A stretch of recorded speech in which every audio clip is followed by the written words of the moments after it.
ఈ పరాభవ నామ సంవత్సరంలో కుంభరాశిలో జన్మించినటువంటి వారికి ఏ విధంగా ఉండబోతుంది అనేటువంటి క్లుప్తంగా తెలియజేసుకునే ప్రయత్నం చేద్దాం. కుంభరాశి వారికి ఈ సంవత్సరం ఆదాయం 2, వ్యయం 8, రాజ్యపూజ్యము 4, అవమానము 2.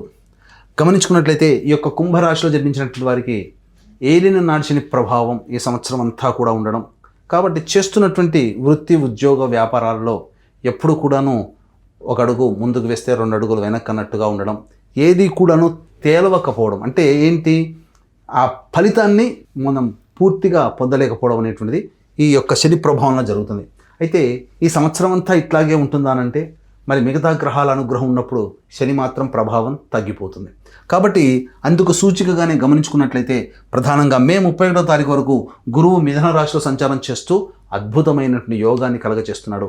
ఈ శని ప్రభావంలో వచ్చేటువంటి ఇబ్బందుల నుంచి గురువు శుభస్థానంలో సంచారం చేస్తున్నటువంటి కారణం చేత సమస్యల నుంచి బయటపడే అవకాశం ఉంటుంది. కాబట్టి ఏదేమైనప్పటికీ కూడా మే 31వ తారీఖు లోపల జాతకరీత్యా ఈ యొక్క కుంభరాశిలో జన్మించినటువంటి వారు సంపూర్ణంగా పెద్దల యొక్క సలహాలు సూచనలు పాటిస్తున్నట్లయితే మంచి అభివృద్ధి కలుగుతుంది. ఏ పని చేస్తున్నప్పటికీ కూడా ఇంట్లోని పెద్దలకి పాద నమస్కారం చేయడం, ఎప్పుడు కూడా పెద్దవాళ్ళు ఎవరు కనబడితే వాళ్ళకి పాద నమస్కారం చేసుకునే అలవాటు ఉంటే ఈ కుంభరాశిలో జన్మించినటువంటి వారికి శనిగ్రహ ప్రభావము, అలాగే రాహుగ్రహ ప్రభావము, మిగతా గురువు కూడా అనుకూలంగా లేని సమయంలో వచ్చేటువంటి ఇబ్బందుల నుంచి బయటపడతారు. ఇక ఇంతవరకు బాగున్నప్పటికీ కూడా జూన్ 1వ తారీఖు నుంచి అక్టోబర్ 30వ తారీఖు వరకు గురువు కుంభరాశిలో జన్మించినటువంటి వారికి కర్కాటక రాశిలో సంచారం చేస్తున్నటువంటి కారణము ఈ షష్టమ గురువు, అలాగే ఏలినాటి శని ప్రభావము, జన్మ రాహు ప్రభావము, ఈ కారణం చేత ప్రధానంగా సప్తమ కేతుగ్రహ ప్రభావం కూడా, ఈ కారణం చేత ప్రతి దాంట్లో కూడాను వ్యతిరేకత, విముఖత అనేటువంటిది ఉంటుంది. మీరు మే 31వ తారీఖు వరకు ఎన్ని పనులు సాకారమైనా ఈ యొక్క జూన్ 1 నుంచి అక్టోబర్ 30వ తారీఖు మధ్య ఉన్నటువంటి కాలము గ్రహాల యొక్క స్థితిగతులు అనుకూలంగా లేని కారణము చేత ఈ కుంభరాశిలో జన్మించినటువంటి వారు కొన్ని ఒడిదుడుకులు ఎదుర్కోక తప్పదు. ముఖ్యంగా ఆర్థిక పరమైనటువంటి నష్టాలు, అలాగే ఎవరికి డబ్బు ఇచ్చినా తిరిగి రాకపోవడం లాంటివి, అలాగే ఎక్కడికి వెళ్ళినప్పటికీ కూడాను అనుకున్నది ఒకటైతే జరిగేది ఇంకొకటిగా ఉండడం, ఈ కారణం చేత అన్ని విధాలుగా కాస్త నష్టమునే మీరు ఎదుర్కోవాల్సినటువంటి పరిస్థితి. కాబట్టి ఈ సమయాన్ని ప్రధానంగా నూతన వ్యాపార విస్తరణ కానీ, కొత్త వ్యాపారంలో చేయడం కానీ, అలాంటివి కొత్త పనులకి శ్రీకారం చుట్టకుండా ఉన్నవాడితో కనుక మీరు కంటిన్యూ చేసుకున్నట్లయితే చాలా మటుకు నష్ట నివారణ జరుగుతుంది. కానీ ఈ యొక్క గురువు మీకు మిథున రాశిలో సంచారం చేస్తూ మే 31వ తారీఖు వరకు యోగ కాలంలో ఉన్నటువంటి కారణంలో మీరు పొందినటువంటి పుణ్య ప్రభావము ఈ యొక్క జూన్ 1వ తారీఖు నుంచి అక్టోబర్ మధ్యకాలంలో వచ్చే గురువు యొక్క దోషం నుంచి బయటపడడానికి ఉపయోగపడుతుంది. అందుకనే పెద్దలకి పాద నమస్కారం మే 31 లోపల చేసుకునే ప్రయత్నం, తదనంతరం తరచు కూడా చేసుకునే ప్రయత్నం చేస్తే చాలా మంచిదని చెప్పవచ్చు. అలాగే ఈ యొక్క అక్టోబర్ 31వ తారీఖు నుంచి జనవరి 24వ తారీఖు వరకు ప్రధానంగా గత 5 నెలలుగా జూన్ 1 నుంచి అక్టోబర్ 30 వరకు ఉన్నటువంటి సంక్షోభం నుంచి బయటపడేసే విధంగా గురువు సింహరాశిలో సంచారం చేస్తున్నప్పుడు జరగబోతుంది. తత్కారణం చేత మంచి జరిగేటువంటి అవకాశం ఎక్కువగా ఉంటుంది. ఏలినాటి శని ప్రభావం అనేటువంటిది ఎంత ఉన్నప్పటికీ కూడా గురువు మళ్ళీ ఇక్కడ యోగిస్తున్నాడు. ఈ కారణం చేత ప్రధానంగా వివాహం కాని అబ్బాయిలకి అమ్మాయిలకి వివాహం నిశ్చయం అవడం అనేటువంటిది జరుగుతుంది. అలాగే సంతానం కోసం ఎదురు చూసేటువంటి వ్యక్తులకి ఈ సంవత్సరం మే 31 లోపల లేదా అక్టోబర్ 30 నుంచి జనవరి 24వ తారీఖు లోపల వివాహము లేదా సంతానము పొందేటువంటి అవకాశము గోచరమవుతుంది. కానీ డిసెంబర్ 5 తర్వాత ఈ యొక్క కుంభరాశిలో జన్మించినటువంటి వారికి రాహువు వ్యయస్థానంలో సంచారం చేస్తున్నటువంటి కారణము, అలాగే ఈ సంబంధించినటువంటి జనవరి 24 నుంచి ఉగాది వరకు కూడా కర్కాటక రాశిలో సంచారం చేస్తుండడం, మళ్ళీ శని ప్రభావం ఉండడం, ఈ కారణం చేత జనవరి సంక్రాంతి తర్వాత మీ ఇంట్లో ఏదైనా కానీ వస్తువులు నష్టపోవడం కానీ, విలువైన ఆభరణాలు జరగడం కానీ, అగ్ని భయము, అగ్ని ప్రమాదాలు, చోర భయం అనగా దొంగతనం జరగడం కానీ, విలువైనటువంటి వస్తువుల్ని పోగొట్టుకుంటారు. కాబట్టి జాగ్రత్తలు పాటించండి. మీ యొక్క ఆభరణాలు కావచ్చు, వస్తువులు కావచ్చు, మీరు సంపూర్ణంగా సంరక్షులుగా మీ యొక్క వస్తువులకి, మీ యొక్క సంబంధించిన ఆస్తిపాస్తులకి ఉండాలి. లేదా ఏదైనా కానీ ఆస్తిపాస్తులకు సంబంధించిన పత్రాలు పోగొట్టుకోవడం కానీ, విలువైనటువంటి పత్రాలు పోగొట్టుకోవడం, తద్వారా జీవితంలో రావాల్సినటువంటి అవకాశాలని కోల్పోవడం అనేటువంటిది పత్రాలు పోగొట్టుకోవడం ద్వారా పొందే అవకాశము ఈ చెప్పినటువంటి జనవరి సంక్రాంతి అనగా వచ్చే సంవత్సరం సంక్రాంతి తర్వాత గోచరమవుతుంది. కాబట్టి జాగ్రత్తలు పాటించండి. అయితే ప్రధానంగా గమనించుకున్నట్లయితే ఈ యొక్క కుంభరాశిలో జన్మించినటువంటి వారికి ప్రధానంగా నిరుద్యోగస్తులకి ఉద్యోగం ఎప్పుడు లభిస్తుంది, అలాగే ఉద్యోగం చేస్తున్నటువంటి కేంద్ర రాష్ట్ర ప్రభుత్వాల వారికి ఎప్పుడు మంచి బదిలీలు జరిగే అవకాశం ఉంటుంది. అలాగే కొత్త సంస్థల్లో ప్రయత్నం చేయాలంటే ఏ సమయంలో ప్రయత్నం చేయాలి, మరీ ముఖ్యంగా కేంద్ర రాష్ట్ర ప్రభుత్వాలలో పనిచేస్తున్నటువంటి కాంట్రాక్టర్లకి ఏ సమయంలో బిల్స్ పాస్ అవుతాయి, ఏ సమయంలో కొత్త కాంట్రాక్టులు చేజిక్కించుకుంటాయో తెలుసుకునే ప్రయత్నం చేద్దాం. ఈ యొక్క కుంభరాశిలో జన్మించినటువంటి వారికి ఈ సంవత్సరం 14 ఏప్రిల్ నుంచి 14 మే వరకు ఉన్నటువంటి సమయము, అలాగే 17 జూలై నుంచి 16 ఆగస్టు మధ్య ఉన్నటువంటి సమయము, మరియు 17 నవంబర్ నుంచి వచ్చే సంవత్సరం 13 జనవరి వరకు ఉన్నటువంటి సమయం చాలా అనుకూలంగా ఉంటుంది. ఈ సమయంలో మీరు చెప్పిన విధంగా ప్రయత్నం చేయండి. అంతేకాకుండా ఈ యొక్క కుంభరాశిలో జన్మించినటువంటి వారికి జూన్ 1 నుంచి అక్టోబర్ 30 తారీఖు వరకు ఏమాత్రం అనుకూలంగా లేదు. అలాగే జనవరి 24 నుంచి వచ్చే సంవత్సరం, అలాగే ఈ సంవత్సరం సంబంధించినటువంటి చూసుకున్నట్లయితే జనవరి 24 నుంచి వచ్చే సంవత్సరం ఉగాది వరకు కూడాను అనుకూలంగా లేని కారణం చేత ప్రధానంగా కొన్ని ఒడిదుడుకుల సమస్యలు, అనగా ప్రధానంగా 5 నెలలు 7.5 నెలల పాటు అనుకూలంగా ఉండదు, మిగతా 4.5 నెలలు అనుకూలంగా ఉంటుంది. కాబట్టి ఉన్నటువంటి శుభం కంటే అశుభ సమయమే ఎక్కువగా ఉన్నటువంటి కారణం చేత ఈ యొక్క కుంభరాశితో పాటుగా 12 రాశుల వారికి కూడాను ఎప్పుడూ ఒకే విధంగా ఉండదు. కాబట్టి అన్ని విధాలుగా యోగదాయకంగా ఉన్నప్పుడు సంతోషము, కష్టములు వచ్చినప్పుడు దుఃఖము కంటే కూడా ఆ కష్టాన్ని భరించగలిగి ఆ కష్టాన్ని తగ్గించగలిగే శక్తి నవగ్రహాలకే ఉన్నది. కాబట్టి ఇటు నవగ్రహాల యొక్క అనుగ్రహం కోసం మన పీఠం ఆధ్వర్యంలో ఏప్రిల్ 1వ తారీఖు రోజున చైత్ర పౌర్ణమి సందర్భంగా అత్యంత శీఘ్ర ఫలితాన్ని ఇచ్చే హస్త నక్షత్రం ఉన్నటువంటి సమయంలో ఈ యొక్క ఏప్రిల్ 1వ తారీఖు రోజున సర్వదోష నివారణ పూజల హోమాల్లో భాగంగా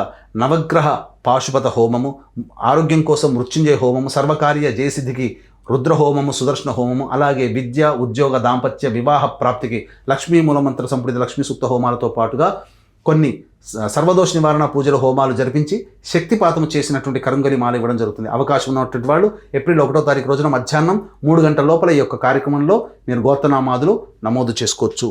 ఇక ప్రధానంగా గమనించుకున్నట్లయితే ఈ యొక్క కుంభరాశిలో జన్మించినటువంటి వారికి ఏలినాటి శని ప్రభావంతో పాటుగా 2 ఏప్రిల్ నుంచి 10 మే వరకు కూడా కుజుడు స్థితి పొంది ఉన్నటువంటి కారణం చేత కుటుంబంలో కాస్త కలతలు, సమస్యలు వచ్చేటువంటి అవకాశము గోచరమవుతుంది. ధన నష్టం జరిగేటువంటి అవకాశం ఉంటుంది. మరీ ముఖ్యంగా ఆరోగ్యం పట్ల శ్రద్ధ వహించాల్సినటువంటి పరిస్థితి, అలాగే న్యాయ సంబంధమైనటువంటి విషయాలు మరియు ఈ యొక్క ఆస్తిపాస్తులకు సంబంధించిన విషయాలు చర్చకు వస్తాయి. 11 మే నుంచి 19 జూన్ మధ్య ఉన్నటువంటి కాలం చాలా అనుకూలమైనటువంటి సమయంగా చెప్పవచ్చు. అన్ని విధాలుగా ఎన్ని సమస్యలు గ్రహాలు అనుకూలంగా లేకపోయినప్పటికీ కూడా కొంత ప్రశాంతత, అలాగే కొన్ని చేసేటువంటి పనులలో మంచి స్థితిగతులు అనేటువంటివి కలుగుతాయి. ఇక 20 జూన్ నుంచి 1 ఆగస్టు మధ్య ఉన్నటువంటి కాలం ఏదైతే ఉంటుందో ఈ యొక్క కుంభరాశిలో జన్మించినటువంటి వారికి చేస్తున్నటువంటి వృత్తి, ఉద్యోగ, వ్యాపారంలో కొంత ఒడిదుడుకులు వచ్చేటువంటి అవకాశము, మరియు వాహనం నడిపేటప్పుడు జాగ్రత్తలు పాటించాలి.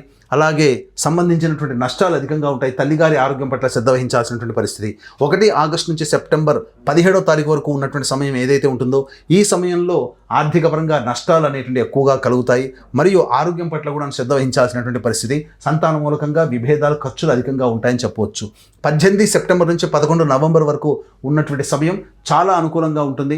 ఈ సమయంలో మిగతా గ్రహాల యొక్క అనుగ్రహం లేకపోయినప్పటికీ ఈ సంబంధించినటువంటి ఈ 18 సెప్టెంబర్ నుంచి 11 నవంబర్ వరకు ఉన్నటువంటి సమయం కూడా అనుకూలంగా ఉండడం, ఈ కారణం చేస్తున్నటువంటి వృత్తి, ఉద్యోగ, వ్యాపారాల్లో అభివృద్ధి, గురుబలం కూడా వీరికి తోడవడం వల్ల అనుకున్నటువంటి పనులని ఎన్ని అడ్డంకులు వచ్చినప్పటికీ కూడాను వాటిని పూర్తి చేసుకోగలుగుతారు. ఇక 12 నవంబర్ నుంచి 8 మార్చి వరకు ఈ కుంభరాశిలో జన్మించినటువంటి వారికి కుజస్తంభన ప్రభావము చేత ప్రధానంగా ఇతరుల యొక్క సహాయ సహకారాలు పొందుతారు. దంపతుల మధ్య ఉన్నటువంటి ప్రపంచాలు తొలగి ఆనందకరమైన జీవితాన్ని పొందుతారు. కొత్త వ్యాపార భాగస్వాములు లభించడం ద్వారా మీ జీవితంలో వ్యాపార అభివృద్ధికి సాగడానికి ముందుగా మంచి జరుగుతుందని చెప్పొచ్చు. అయితే గురువు అనుకూలంగా లేని కారణం చేత కొన్ని ప్రధానమైనటువంటి నిర్ణయాలు వాయిదా వేసుకోవడమే చాలా మేలనేటువంటి విషయాన్ని గమనించుకోవాలి. అయితే ఈ యొక్క కుంభరాశిలో జన్మించినటువంటి వారికి ప్రధానంగా ప్రథమార్థంలో, అనగా ఈ గురువు అనుకూలంగా ఉన్నటువంటి కారణం చేత అన్ని పోటీ పరీక్షల్లో ప్రథమ శ్రేణిలో ఉత్తీర్ణులు అవుతారు. కానీ జూన్ 1 నుంచి అనుకూలంగా లేని కారణం చేత కాస్త ఇబ్బందికర పరిస్థితులు అనేటువంటివి ఎదురవుతాయి. కాబట్టి జాగ్రత్తలు పాటించండి, దైవానుగ్రహాన్ని పొందే ప్రయత్నం చేయండి. కోరుకున్న విద్యా సంస్థల్లో జూన్ 1వ తారీఖు లోపల వచ్చినటువంటి ఫలితాలు ఏవైతే ఉంటాయో అవన్నీ కూడాను కాస్త మీకు అనుకూలంగా ఉంటాయి. జూన్ 1 తర్వాత వచ్చేటువంటి ఫలితాలు ఏవైతే ఉంటాయో అవి అనుకూలంగా ఉండవు. కాబట్టి జాగ్రత్తలు పాటించండి. అలాగే ప్రధానంగా ఈ యొక్క కుంభరాశిలో జన్మించినటువంటి రాజకీయ రంగ ప్రముఖులు ఎవరైతే ఉంటారో వాళ్ళకి పార్టీ పెద్దల యొక్క అనుగ్రహము మరియు చక్కగా ప్రేమ బాంధవ్యాలు చక్కగా ఉన్నప్పటికీ కూడా ప్రజల్లో ఆదరణ తగ్గడం, అలాగే వారు అనుకూలంగా మీ పట్ల ఉన్నప్పటికీ కూడాను మీ యొక్క పనులను చేసి పెట్టడంలో ఇబ్బందికరంగా ఉండడం, పోస్టుల సంబంధించి అలాగే పదవికి సంబంధించినటువంటి ఏది కూడాను అనుకూలంగా రాకపోవడం వల్ల వాయిదా వేసుకోవడమే చాలా మేలనేటువంటి విషయాన్ని గమనించుకోవాలి. ఈ యొక్క కుంభరాశిలో జన్మించినటువంటి సినీ రంగంలో ఉన్నటువంటి వాళ్ళు, electronic and printing media, social media రంగంలో ఉన్నటువంటి వాళ్ళు ప్రధానంగా అంది వచ్చినటువంటి అవకాశాన్ని సద్వినియోగపరుచుకుంటారు. కాకపోతే ప్రధానంగా కొత్త నటీనటులకి మాత్రం కాస్త ఇబ్బందికర పరిస్థితులు అనేటువంటివి ఎదురవుతాయి. అంతేకాకుండా మీకు దగ్గర సంబంధించినటువంటి వాళ్ళే మోసం చేసి మీ యొక్క డబ్బుని అపహరించే విధంగా ఉంటాయి. మీ యొక్క కీర్తి ప్రతిష్టలనగా మీ పేరును వాడుకుని కీర్తి ప్రతిష్టలకి మచ్చ తెచ్చే విధంగా వెనక మీరు నమ్మిన వారే మిమ్మల్ని మోసం చేస్తారు. కాబట్టి జాగ్రత్తలు పాటించండి. ఈ యొక్క సంబంధించినటువంటి కుంభరాశిలో జన్మించినటువంటి ఈ రైతులు కానీ కౌలుదారులు ఎవరైతే ఉంటారో ప్రథమార్థం కంటే కూడా ద్వితీయార్థం అనగా ఆగస్టు తర్వాత వేసేటువంటి పంటలే మీకు చక్కగా లాభిస్తాయని చెప్పవచ్చు. అయితే ప్రకృతి వైపరీత్యాల వల్ల కొన్ని ఇబ్బందికర పరిస్థితులు కూడా ఎదుర్కోవాల్సినటువంటి పరిస్థితి. ఏది ఏమైనప్పటికీ కూడాను రాబడి దిగుబడి చక్కగా ఉండడం, అనుకున్నటువంటి రుణాలని పూర్తిగా రుణ విమోచనం చేసుకోవడం, తద్వారా కాస్త కుటుంబంలో సుఖ సంతోషాలతో ఉండే అవకాశం ఈ యొక్క రాశిలో జన్మించినటువంటి రైతులకి కలుగుతుంది. ముఖ్యంగా ఈ యొక్క రాశిలో జన్మించినటువంటి స్త్రీలు ఎవరైతే ఉంటారో వాళ్ళందరికీ కూడాను గతంలో కంటే కూడా మెరుగైనటువంటి జీవితాన్ని పొందుతారు. గురుబలం సంపూర్ణంగా ఉండడం ఈ కారణం చేత జీవిత భాగస్వామి మధ్య ఉన్నటువంటి ప్రపంచాలు తొలగి ఆనందకరమైనటువంటి వాతావరణాన్ని పొందుతారు. అయితే ప్రధానంగా జూన్ 1 నుంచి అక్టోబర్ 30వ తారీఖు వరకు ఉన్నటువంటి సమయం అనుకూలంగా లేకపోవడము, మరియు అదేవిధంగా వచ్చే సంవత్సరం జనవరి 24 నుంచి ఉగాది వరకు కూడాను అనుకూలంగా లేకపోవడం కారణం చేత కాస్త చేస్తున్నటువంటి వృత్తి వ్యాపారాలలో ఉద్యోగాల్లో మహిళలు ముఖ్యంగా శారీరక శ్రమ అధికంగా ఉండడం వల్ల అనారోగ్య పరిస్థితులకి శస్త్రచికిత్సలు జరిగేటువంటి అవకాశం ఏర్పడడం అనేటువంటిది జరుగుతుంది. కాబట్టి కుటుంబ పరంగా వారసత్వంగా వచ్చేటువంటి వ్యాధులు ఏవైతే ఉంటాయో వాటికి గురయ్యేటువంటి అవకాశాలు కూడా ఈ రాశిలో జన్మించినటువంటి స్త్రీ పురుషులకు ఉంటుంది. కాబట్టి జాగ్రత్తలు పాటించండి. ఈ రాశిలో జన్మించినటువంటి స్త్రీలకి మీ మాటకి విలువ పెరుగుతుంది. అంతేకాకుండా అన్ని విధాలుగా మంచి స్థితిగతులు అనేటువంటివి ఈ రాశిలో జన్మించినటువంటి స్త్రీలకు పొందుతారని చెప్పవచ్చు. అయితే ఈ యొక్క రాశిలో జన్మించినటువంటి క్రీడాకారులు ఎవరైతే ఉంటారో వాళ్ళకి ప్రోత్సాహకాలు అంతంత మాత్రంగానే ఉంటాయి. ఎదుటి వాళ్ళ యొక్క కుట్రలకి బలయ్యేటువంటి అవకాశమే ఎక్కువగా గోచరమవుతుంది. కాబట్టి జాగ్రత్తలు పాటించండి.